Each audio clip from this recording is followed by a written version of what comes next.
Hi everyone, welcome to my channel Infinity Tech. So in this video, we are going to discuss how to make a Google your home page on your Firefox browser. So for this, first of all, we need to go to open my Firefox browser. This is my Firefox browser. Here you can see its currently homepage is like this.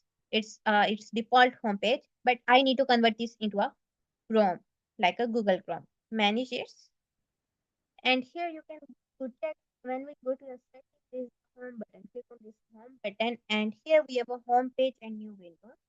In this, click on the drop down, and we need to add a custom URL. Click on this, and here we need to add the URL of the google.com.